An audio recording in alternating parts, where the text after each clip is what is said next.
Bienvenidos, bienvenidos a la congregación Sublime Gracia Vista Hermosa, hermanos. Eh, pues sigamos alabando al Señor, ¿verdad? Sigamos glorificándole ahora en el estudio de su palabra. Vamos a continuar con esta carta en la que estamos estudiando, hermanos, que es la carta a los romanos, ¿verdad? ¿Cuál es la carta que estamos estudiando, hermanos? La carta a los romanos, ¿verdad? Damos gracias al Señor, ¿verdad? Que después de una semana de labores, una semana de ciertas pues, ocupaciones, ¿verdad? Que tenemos en la semana, nos concede estar nuevamente aquí, con el único propósito de exaltarle, ¿verdad? De alabarle, de glorificarle y de escudriñar su palabra. Amén. La gloria sea al Señor, hermanos. Pues estamos estudiando esta carta y al día de hoy, hermanos, vamos a ver una porción muy interesante, hermanos, con lo que tiene que ver con esta carta a los Romanos, capítulo 2, versículos 17 y 18. Acompáñame a esta porción de la palabra, hermanos. Romanos 2, capítulo 2, versículos 17 y 18. El tema del día de hoy, hermanos, es la herencia, una seguridad falsa. Quizás de momento no entiendan el porqué del tema, ¿verdad? Pero lo vamos a ir descubriendo poco a poco. El tema es la herencia, una seguridad falsa. Y el texto base, Romanos capítulo 2, versículos 17 y 18. ¿Lo tenemos? Te voy a invitar a que lo podamos leer juntos, con tu voz así fuerte, tu voz así como de mando, una voz fuerte. Vamos a leer estos versículos, hermanos. Y si me acompañas, dice así el capítulo 2, versículos 17 y 18 de Romanos. He aquí, tú tienes el nombre de judío y te apoyas en la ley y te glorías en Dios y conoces su voluntad e instruido por la ley apruebas lo mejor. Amén. Cierra tus ojos, vamos a orar. Señor, queremos darte gracias, Señor, por esta mañana, Señor. Gracias, Señor, por tu bendita palabra, Padre, lo que nos permite, Señor, poder estar aquí nuevamente reunidos, Señor, con el único propósito, Señor, de glorificarte a ti, Señor. Que tú seas exaltado, Padre, que esta mañana, Señor, tu palabra sea expuesta, tu palabra sea predicada, Señor. No nuestra palabra, Señor, no palabra del hombre, sino sea tu bendita palabra. Toma tu control, Señor. Que no seamos movidos o que seamos más allá de las emociones por una convicción, Señor. Que tu palabra nos anime el día de hoy, nos consuele, pero también si es necesario que nos exhorte, Señor. Gracias, Padre. Te exaltamos, Señor. Toma tu control, Señor. Y habla a tu pueblo, Señor. Gracias, gracias te damos. En el nombre poderoso de tu Hijo Jesucristo. Amén. Y amén, amén, hermanos. Hermanos, hay una característica, ojo aquí, hermanos, hay una característica que resalta en el ser humano. Hermanos, y esa característica es que el hombre busca constantemente una seguridad, ¿no es así? Eso es lo que busca el ser humano constantemente, hermanos. La gente busca constantemente una seguridad, por ejemplo, económica. ¿No es así? Nos sentimos a veces diferente cuando sentimos que en la cartera hay unos billetitos, ¿no? Y a veces sentimos cierta inseguridad cuando dices, ay, solo traigo monedas. El hombre busca seguridad, por ejemplo, en lo económico. Aunque también, hermanos, el ser humano busca una seguridad también en el matrimonio. Esa base, ¿verdad? También busca una seguridad en su salud. y en muchas otras cosas, hermanos. El hombre constantemente busca seguridad. Eso es algo que emana del hombre, hermanos. El anhelar la seguridad, hermanos, es un impulso natural del ser humano. Sí, hermanos, sin embargo, a pesar de anhelar y de luchar, hermanos, muchas veces por tener esa seguridad, el hombre al final reconocerá que no está completamente seguro ni en ellas mismas. ¿No es así? Hermanos, el que no tiene, por ejemplo, en lo económico, el que tiene escaso, muchas veces está con la inseguridad, ¿verdad? Porque siente que la cartera no está gordita. Pero, pero te fijas en aquel que tiene, en aquel que abunda en lo económico, y te das cuenta que también vive inseguro. Y dices, oye, ¿qué está pasando acá? El que no lo tiene dice, oh, si yo tuviera. Y el que tiene, también se vive escondiendo, ¿no? No sé que me vayan a secuestrar. No sé, tengo guaruras allá afuera, tengo cámaras, tengo mi casa electrificada, porque me pueden robar. Y te das cuenta que el que no tiene, busca la seguridad en ello. Y el que tiene, se da cuenta que aún con ello no tiene seguridad. Es algo curioso, ¿no, hermanos? Pero el ser humano, hermanos, constantemente busca esa seguridad. Hermanos, el ser humano puede alcanzar cierta medida de seguridad, ¿no es así? Eso no lo podemos negar. Puede alcanzar cierta medida. Por ejemplo, como lo hablamos en lo económico, en lo empresarial, inclusive puede alcanzar cierta medida de seguridad en el hogar colocando esas alarmas, como decía hace un momento, ¿no? Cercos electrificados, perros entrenados, ¿no? Dice, no, ahí tengo unos Rottweiler. A ver, atrévete a entrar.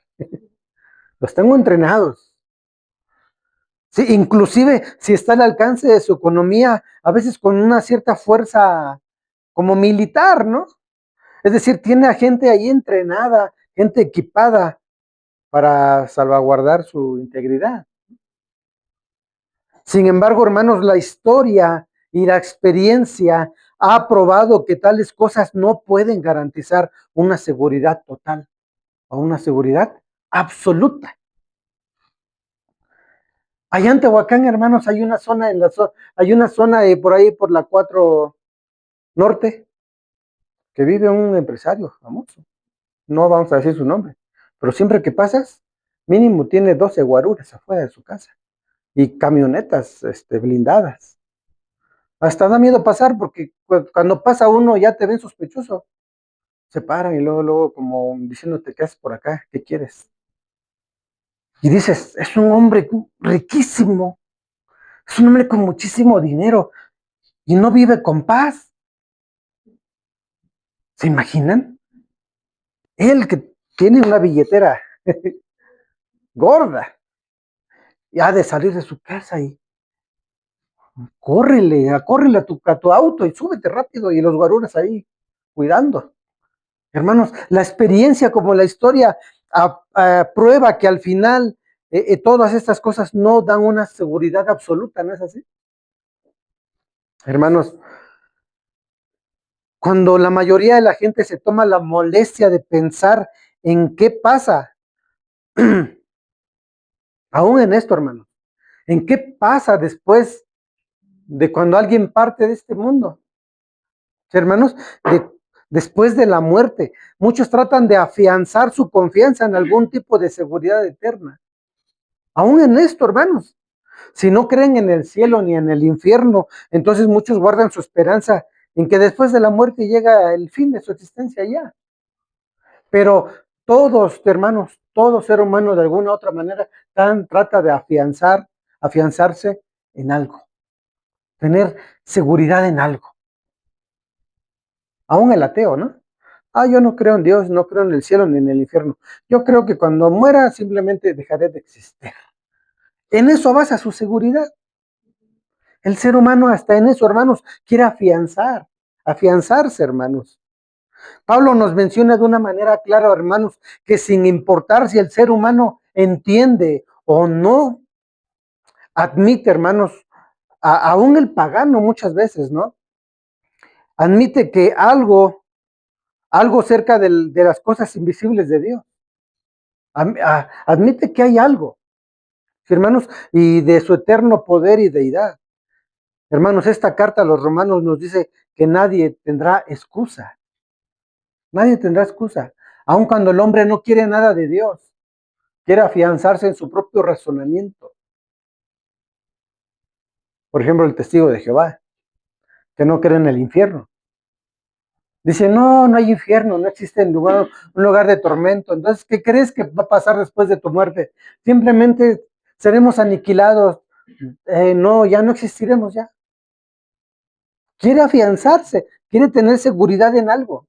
Pero la palabra dice que nadie tendrá excusa, como ya lo vimos en Romanos capítulo 1, versículos 18 en adelante, donde Pablo habla que a algunos Dios se les ha revelado de una manera especial en su palabra, pero otros se les ha revelado mediante su creación, ¿no es así? Y aún así han negado al Dios verdadero. Nadie tendrá excusa, hermanos. Aún el judío, hermanos, había caído en ese problema. Aún el judío. Hoy vamos a hablar un poco sobre este punto, hermanos. El pueblo de Dios se enorgullecía, hermanos, de una manera tan grande por tener simplemente el nombre de judío. Sí, hermanos, ellos habían caído en esa falsa seguridad de su herencia. Ellos creían que solo por el hecho de ser judíos tenían ya el favor de Dios, aunque no vivieran bajo los estatutos que Dios les pedía. Romanos 2:17, hermanos, nos dice de esta manera, lo vamos a volver a leer, hermanos, de lo que el texto base que tenemos para el día de hoy. Romanos capítulo 2, versículo 17 dice, he aquí, tú tienes el sobrenombre de ¿qué? De judío. El sobrenombre de judío. Pablo primero se dirige al judío. He aquí, tú tienes el sobrenombre de judío. Hermanos, el pueblo escogido de Dios se enorgullecía en gran manera. Sí, hermanos, se enorgullecía por tener el nombre de judío. Hermanos, en los siglos pasados se hacía referencia a ellos como los hebreos. ¿Sí, hermanos? Como los hebreos. Todo el mundo los conocía así, los hebreos, llamados así a causa del idioma que hablaban, hermanos. Pero posteriormente fueron llamados por mucho tiempo como israelitas.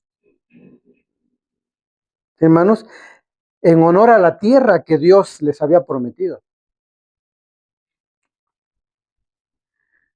Hermanos, y entregado conforme a su pacto con Abraham, es que como eran llamados israelitas. Pero ya en los tiempos de Cristo, el nombre común que tenían ellos era el de judíos.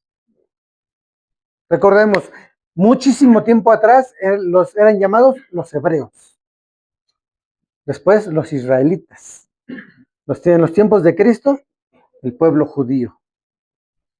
Sí, hermanos, este término se deriva de Judá. De ahí se deriva este término, hermanos, el nombre de una de las 12 tribus de Israel. Así como el nombre del reino del sur después de la división que corrió tras la muerte de Salomón, hermanos. Tiene que ver con parte de la historia del pueblo judío. Sí, hermanos, a pesar de la opresión que este pueblo había padecido, hermanos, a manos de los gentiles durante cientos de años y seguir sufriendo en tiempos del Nuevo Testamento, hermanos, portaban el nombre de judío como una medalla de honor, como una medalla de orgullo. Sí, hermanos, este nombre los marcaba como el pueblo de Dios único, el pueblo de Dios especial y el pueblo de Dios favorecido. Por eso ellos se sentían grandes, que decían, somos el pueblo de Dios, somos el pueblo elegido de Dios. Sin embargo, hermanos, vemos durante la historia que los judíos hacía mucho tiempo que habían perdido de vista el propósito de su llamado divino de parte del Creador, hermanos. Este llamamiento consistía en que este pueblo fuera el canal por el cual serían benditas todas las familias de la tierra. Y ellos dejaron de cumplir ese propósito, hermanos, según el capítulo 12 de Génesis. Hermanos, vemos en la historia que este pueblo no tuvo el deseo de compartir esas verdades y esas bendiciones que tenían de parte de Dios con el resto del mundo. No lo deseaban, hermanos. No deseaban ser usados por Dios para ser el medio por el cual Dios atraería a las naciones hacia Él mismo. Esto lo vemos, por ejemplo, con un personaje muy claro, hermanos. Y estamos hablando de Jonás. Ahí vemos la actitud del judío, hermanos. El judío no deseaba ir a las naciones, digamos. No deseaba compartirle al mundo gentil del Dios que ellos tenían. Y lo vemos en la actitud de Jonás. Una actitud engreída, lleno de soberbia, de altivez. Hermanos, esto lo vemos claramente en la rebeldía de Jonás para ir a predicar a un lugar llamado Nínive. ¿Sí, hermanos? Porque él temía que los habitantes de ese lugar creyeran en Dios y fueran librados del juicio. O sea, lo que Jonás quería, Señor, destrúyalos. Para empezar, son gentiles, son paganos. Y en el mundo, hermanos, recordemos que en la mente de un judío, un gentil no era más que leña para el fuego. O sea, decía, el gentil fue hecho para que el infierno siga encendido. Ese es el gentil. Entonces, Jonás, hermanos, no deseaba ir. Además, él decía, ¿qué tal si creen? ¿Qué tal si creen en Dios y Dios los perdona? No, mejor que caiga juicio sobre ellos. Eso lo vemos en Jonás, capítulo 4, hermanos. Esa actitud, hermanos, de Jonás tipificó, ¿sí, hermanos? Esa actitud que muchos judíos tenían ya desde ese tiempo del mundo gentil. Hermanos, la actitud de Jonás era una actitud de desprecio, era una actitud de rechazo hacia los demás. Cuando, ¿qué es lo que deberían hacer?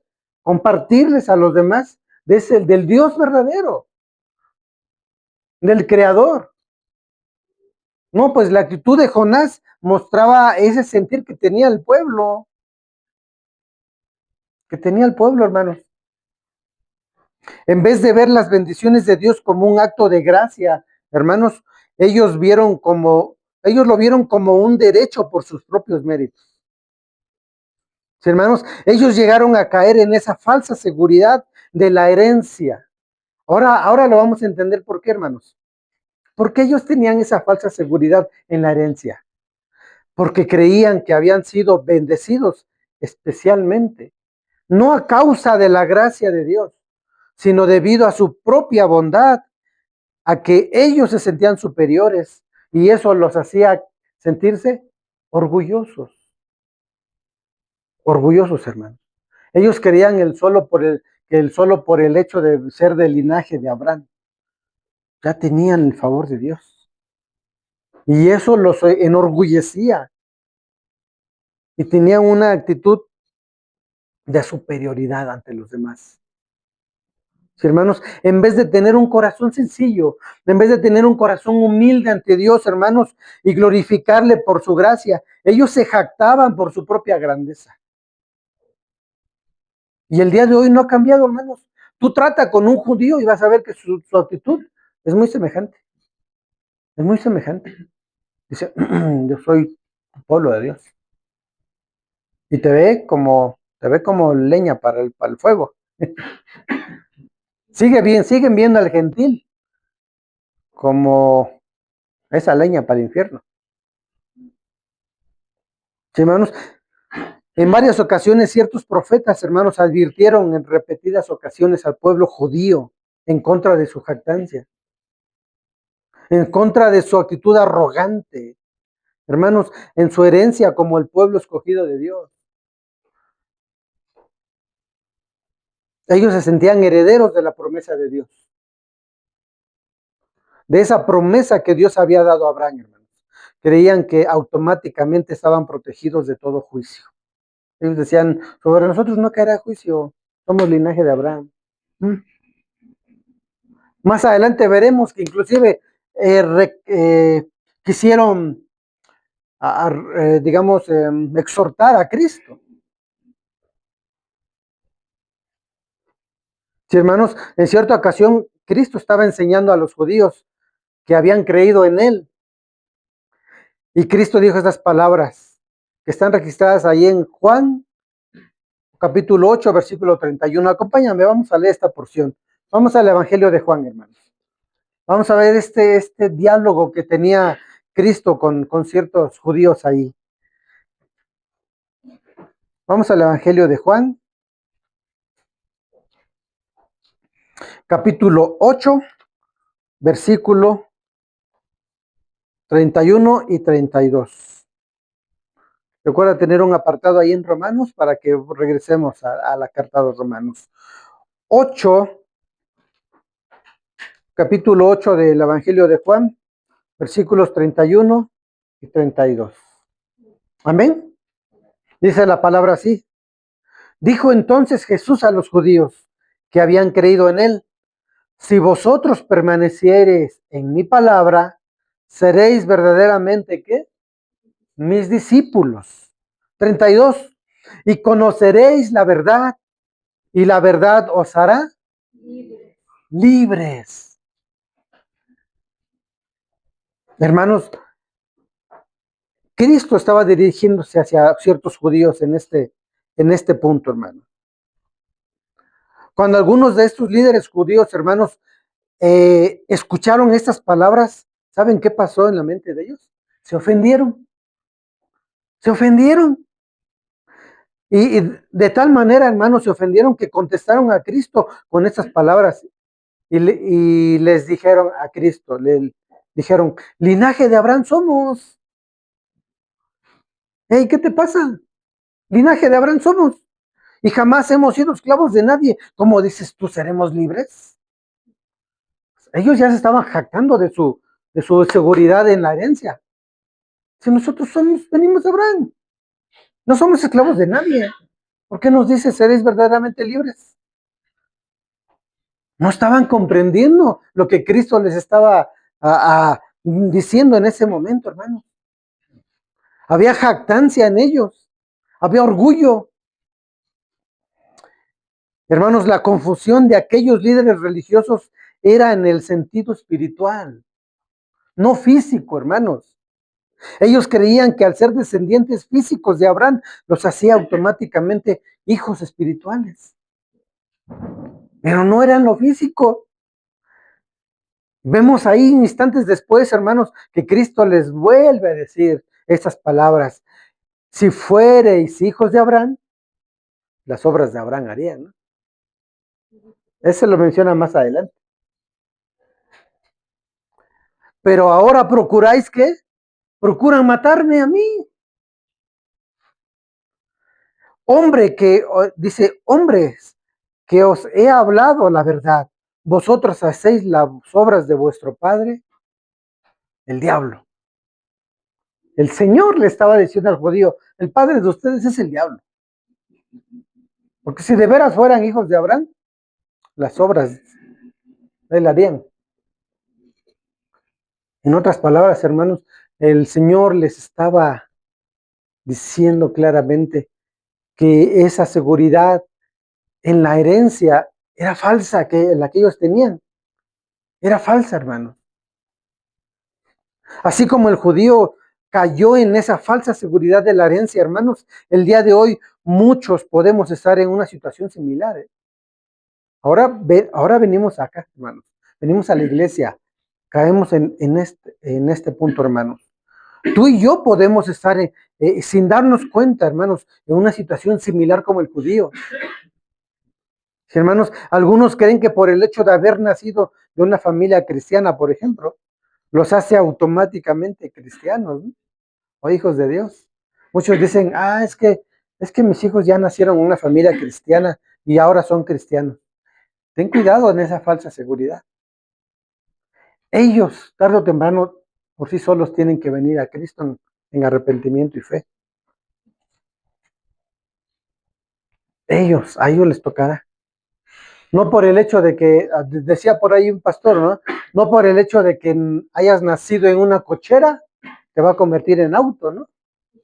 ¿No? No por el hecho de que hayas nacido en una familia cristiana, eres automáticamente cristiano. Tengamos cuidado con esa falsa seguridad, hermanos.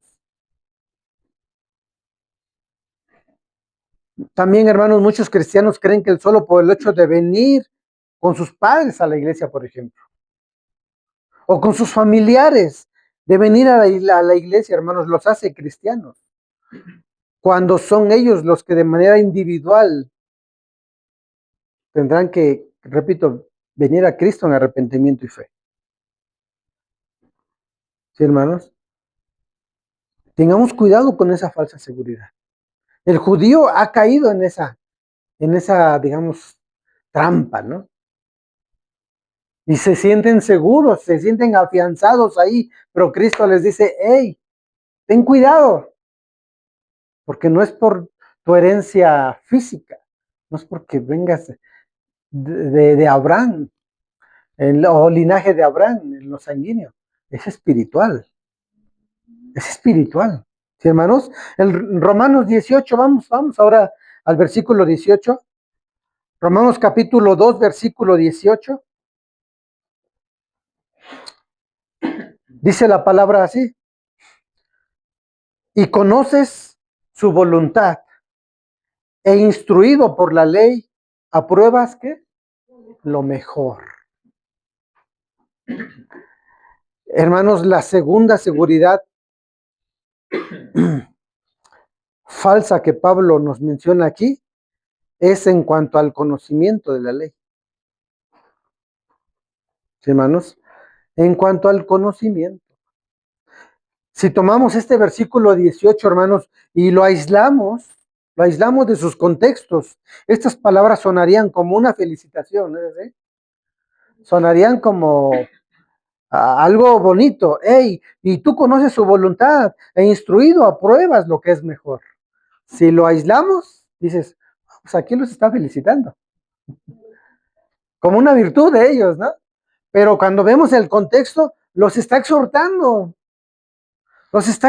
hermanos. Esta es una exhortación, es una recriminación, hermanos, ya que el judío se jactaba, repito nuevamente, hermanos, se jactaba por conocer la ley, pero no vivía a la altura de esa ley. Solo la conocían, solo tenían conocimiento, pero no la vivían, hermanos. El judío era tan orgulloso y era tan jactancioso en su propia opinión, ya que solo se apoyaba en el conocimiento de la ley. Y era jactancioso. La escritura nos enseña, hermanos, que es imposible, ¿verdad? Que cualquier persona pueda guardar perfectamente toda la ley de Dios, ¿no es así? Así es que ten cuidado si dices, no, yo quiero obedecer la ley de Dios, ¿eh? Mejor venga la gracia. Mejor recuerda que es por gracia, porque no puedes cumplir la ley. Así es que, inclusive, hermanos, la palabra dice que la ley no salva, ¿no es así? ¿Qué hace la ley? Condena. La ley no salva, hermanos. La ley Dios se la dio a su pueblo para que se dieran cuenta. Ellos necesitaban mirar hacia el Salvador, hacia aquel que había de venir, que ellos no iban a poder cumplirla. Sin embargo, hasta el día de hoy, ellos se quedan en el mismo punto. Obedecer y cumplir la ley. Cuando la palabra dice que si solo faltas a una, te haces culpable de toda. No, hermanos. Sin embargo, hermanos, algunos rabinos enseñaban que era suficiente con solo tener el conocimiento de la ley para agradar a Dios. Ojo, no importando cómo vivieran. Ahí conoces la ley, sí, es suficiente. Agradas a Dios. Pero no la ponían en práctica. ¿Qué no dice Santiago? No solo ser oidores, sino hacedores. Y ellos solamente la conocían, pero no la vivían, hermanos. Sin embargo, se jactaban en ello. Esa era su falsa seguridad. Ellos decían, nosotros estamos seguros aquí, nos anclamos aquí y nadie nos va a mover de esto. Nadie. Su falsa seguridad en su herencia, pero también en el conocimiento. Hermanos, te puedes saber la Biblia, puedes dictarla de tapa a tapa y alguien puede decir, wow, sabe harto de la Biblia, me dictó salmos enteros. Y es bueno, hermanos, no es que no sea bueno, es bueno. Pero si no la pones en práctica, es como si no la supieras. La palabra nos anima a vivir su palabra, a vivirla, a ponerla en práctica. El judío había caído en esto, hermanos. Se jactaban del conocimiento. Hasta el día de hoy, hermanos, en la cultura judía, un niño que apenas va creciendo, como si hoy entraran al kinder, ese niño ya está siendo instruido en la Torá, en la ley, está siendo enseñado. Y ese niño, si te pones a la medida con ese niño, nos da una... Porque conocen, saben los escritos, la ley de Moisés, la Torá, tienen mucho conocimiento. En eso se jactan. Tengamos cuidado con esa falsa seguridad, hermanos. Hermanos, el pueblo judío se sentía satisfecho con el simple hecho de conocer la voluntad de Dios, pero sin obedecerla. Santiago dice en su carta lo que hace un momento se los comentaba. Sean oidores. No solo sean oidores, sino hacedores. Hacedores de la palabra, hermanos. Ese conocimiento en el que se jactaban, en vez de salvarles, se convertía en un juicio en contra de ellos. En un juicio en contra de ellos, hermanos, porque ellos se negaron a vivir conforme a la voluntad de Dios y se negaron a aceptar el remedio. ¿Saben cuál era ese remedio? El Salvador. Se negaron totalmente. Recordemos, hermanos, que la carta de Santiago era principalmente uno de sus principales propósitos. Era que esa carta era redactada hacia un pueblo judío que a, que se habían convertido a Cristo, que estaban dispersos, estaban en la diáspora, y después al gentil, al cual ya se le anunciaba el evangelio. Pero uno de sus principales lectores era el judío. Sí, hermanos, las escrituras en repetidas ocasiones nos advierten en que tengamos cuidado en poner nuestras confianzas solamente en ceremonias, hermanos, solamente en objetos externos, así como el judío colocaba su confianza solo en los sacrificios y en el templo. Hermanos, debemos entender que nuestra seguridad espiritual no se encuentra en cosas, en objetos o en ceremonias o ritos, sino nuestra seguridad se encuentra en Cristo. En Cristo, hermanos. Ahora entendemos, hermanos, por qué muchos caen en una religiosidad, caen en una seguridad falsa. Tengamos cuidado, hermanos. Nosotros podemos estar en una posición similar. El que solo por el hecho de que yo asisto a una iglesia me hace cristiano. No, hermanos. Es necesario entender que Cristo es nuestro Salvador. Y no solo de aquí, sino entenderlo aquí. Aceptar, hermanos, que tú y yo no podíamos hacer nada, sino fue Cristo quien fue a la cruz. Y Él fue nuestro sustituto, hermanos. Y ahora en Él eres justificado. En Él eres declarado justo. Todos esos pecados y todo eso que estaba encima de ti, acusándote, en Cristo, fue pagado. Fue pagado. ¿Sí, hermanos? Así que tengamos cuidado, quizás estemos viviendo una religiosidad. Tengamos cuidado en caer en esa falsa seguridad de la herencia o del conocimiento. Ahora, repito, hermanos, no es que tenga algo de malo que tengas el conocimiento de la palabra. No, métete a la palabra. Discipúlate. Si hay inquietud en ti, exprésalo. Hermano, yo quiero aprender más de la Biblia, quiero avanzar. ¿Qué más puedo hacer? Exprésalo. Y será dado. Pero inmediatamente vive su palabra. Ponla por obra. Ponlo por obra. Hermanos, que no solamente nos quedemos en esa falsa seguridad en el conocimiento, sino que también lo vivas. Sí, hermanos, el judío hasta en nuestros tiempos se encuentra en esa misma situación. Sí, hermanos, rechaza a aquel que fue a la cruz y sigue colocando su confianza en sus méritos, en sus propios méritos, hermanos, en sus obras, en sus ritos ceremoniales, pero no en Cristo. No en Cristo, hermanos. Para el judío sigue siendo muy sagrado, por ejemplo, guardar el sábado, ¿no? ¿Sí? Guardar el sábado. El sábado no tiene ninguna actividad. Cuando la palabra nos dice que nuestro sábado, ¿quién es? Es Cristo.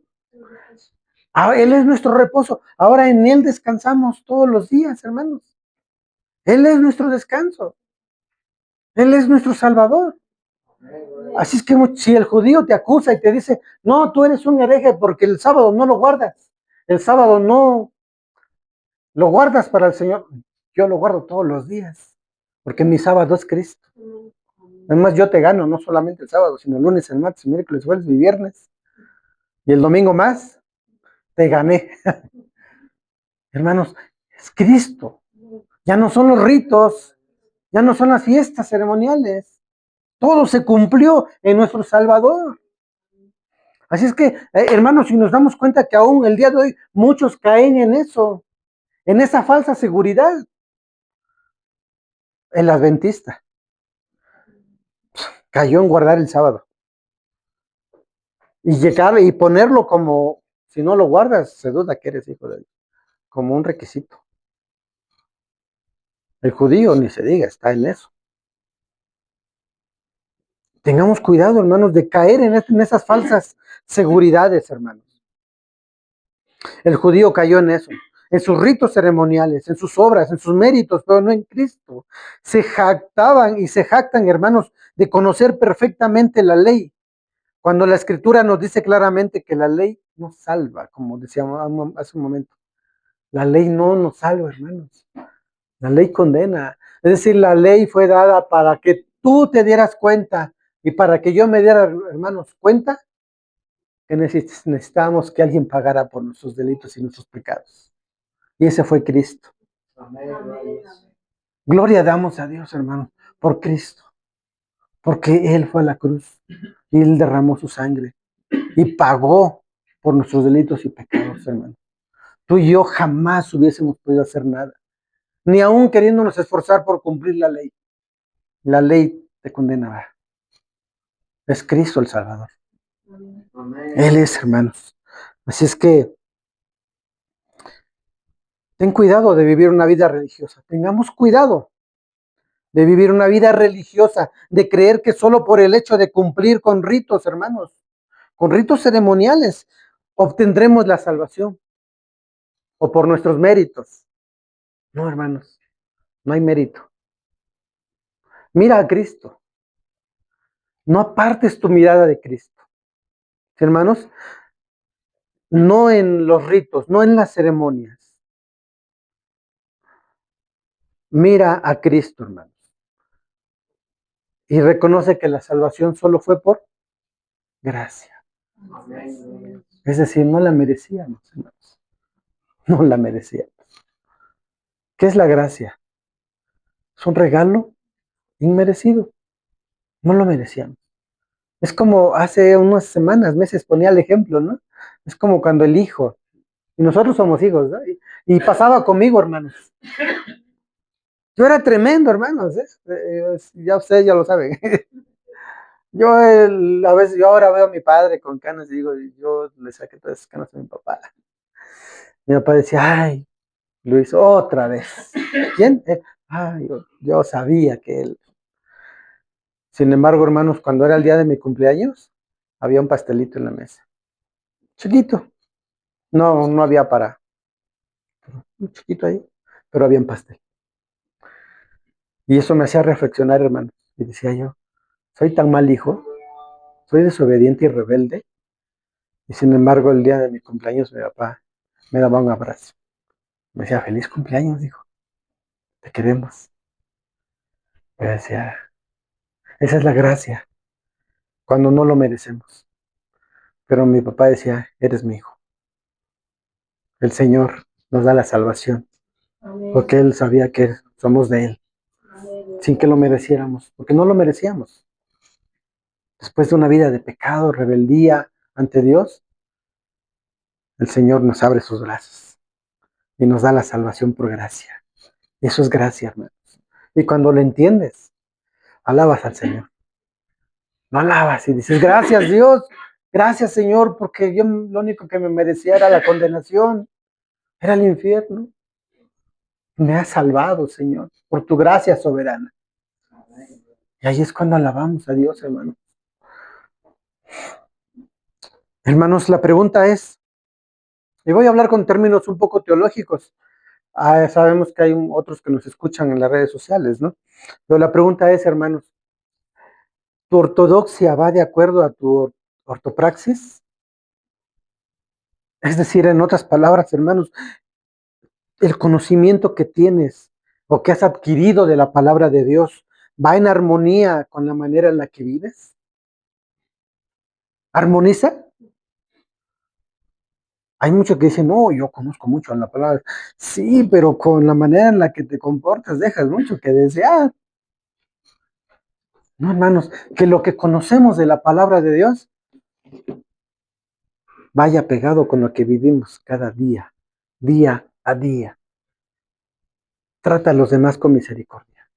Trata a los demás con amor, con esa gracia. Porque si Dios te perdonó tus pecados y te dio salvación y vida nueva, trata con esa misma gracia a los demás. ¿Sí, hermanos? Concuerda el conocimiento de la palabra de Dios con nuestra práctica, con nuestras prácticas, con la manera en la que vivimos, hermanos. ¿Va en armonía con lo que vivimos? ¿Con la manera en la que nos conducimos allá afuera? Hermanos, la gente puede ver que Cristo mora en ti y en mí. El que vive allá puede ver que Cristo mora en tu corazón. Sabemos que no somos perfectos, ¿verdad? Pero hemos de esforzarnos, hermanos, por, porque la gente pueda ver a Cristo en tu vida y en mi vida. Yo sé que habrá veces que alguien te hará enojar, ¿no? Y quieras que vas a querer agarrar. No, no, no. Dios te bendiga, mi hermano. No, hermanos. Que, que se refleje Cristo en nuestras vidas. ¿Sí, hermanos? Que el conocimiento que tenemos concuerde con la manera en la que vivimos, hermanos. Y tengamos cuidado de caer en esa trampa, digamos, ¿no? En ese agujero en el cual el judío cayó. En su seguridad en la herencia y en su seguridad en el conocimiento. Es una falsa seguridad. Que tu seguridad, hermanos, y mi seguridad esté en Cristo. En Él, hermanos. Amén. Amén, hermanos. Que sea el Señor quien habla en nuestras vidas, ¿no? Y que cada día, hermanos, cada día que pase, sea el Señor quien pues se refleje más en nuestras vidas, hermanos. Desde el momento en el que amanece, aprendamos a agradecer a Dios por un día más. A veces decimos, Dios, quiero un milagro en mi vida, Dios, quiero ver algo flotar. Hermanos, el mayor milagro es que cuando abres los ojos, tu corazón sigue latiendo. Tus pulmones están trabajando. Y haces, y dices, gracias Dios. Tú eres un Dios de milagros. Eres un Dios de amor y de gracia. Hermanos, tengamos cuidado. Que el conocimiento adquirido concuerde, ¿no? Que no haya una aparente, en teología la llaman antinomía, ¿no? Una aparente contradicción entre lo que conoces y lo vives. Que lo que conoces, lo vives. Lo vivas. Amén, hermanos. Y para que más adelante, aquellos que viven por allá abajo, aquellos que viven por acá, que viven cerca de aquel lugar, digan, oye, yo quiero ir ahí. Porque yo veo que esa gente, pues, es diferente. No sé qué tienen, pero es diferente. Hermanos, que ellos puedan ver a Cristo en nuestras vidas. Amén. Ponte de pie. Vamos a orar. Vamos a dar gracias al Señor por su palabra.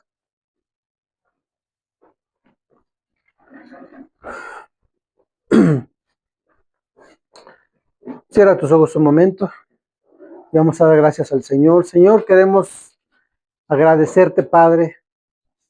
Gracias, Señor, porque el día de hoy nos has hablado, Señor. Has hablado a nuestras vidas, Padre. Gracias, Señor, por tu bendita palabra. Y te pedimos perdón, Dios, porque aceptamos que muchas veces hemos caído en religiosidades, Señor. Hemos caído, Señor, en algo legalista. Y a veces hemos puesto nuestra confianza más en algún rito ceremonial, en alguna práctica o simplemente en nuestro conocimiento. Pero, Señor, hemos entendido el día de hoy que tengamos cuidado con esa falsa seguridad. Que nuestra seguridad no esté basada en ellos, sino en ti, Señor. Esté basada en Cristo, Señor, nuestro Salvador, Señor. Y que es lo que hemos de conocer, el conocimiento que hemos adquirido debe armonizar con nuestra manera de vivir, con nuestras obras. Y no porque las obras nos den la salvación, sino que las obras darán o manifestarán que realmente hemos creído en Cristo como nuestro Salvador. Manifestarán si realmente somos genuinos y somos nacidos de nuevo, Señor. Gracias, Padre. Gracias, Señor, porque el día de hoy nos has hablado, Señor, nos has animado, nos has pues también exhortado, Señor. Gracias, Padre Santo. Gracias, Señor. Y pues una vez más, Señor, que nuestra seguridad no esté basada en esa falsa seguridad solo del conocimiento o de la herencia como el judío ha caído en ella, Señor. También, Señor, te pedimos por ellos, Señor, alcánzalos, Padre. Y ten misericordia, Señor, de ellos, así como de nosotros, Señor. Gracias, Padre. Gracias, Señor. Te alabamos, Señor, y te glorificamos cada día de nuestras vidas, Señor. Que cada día cuando amanece, Señor, a las primeras palabras que salgan de nuestros labios es darte a ti la gloria y darte la honra, Señor. Gracias, Señor, que tú seas exaltado en cada acción de nuestras vidas. Que la gente allá afuera pueda ver a Cristo en nuestras vidas, Dios. que la gente pueda ver que ponemos en obra tu palabra, Señor. Y que muchas veces, si no es por la predicación, sea por nuestro andar, que ellos quieran conocer de ti, Señor. Gracias, Padre. Gracias, Señor. Y te alabamos y te glorificamos en el nombre de Dios Jesucristo. Amén y amén. Amén, hermano. Dame un aplauso a la palabra. Un aplauso a la palabra. Amén. A Él sea la gloria.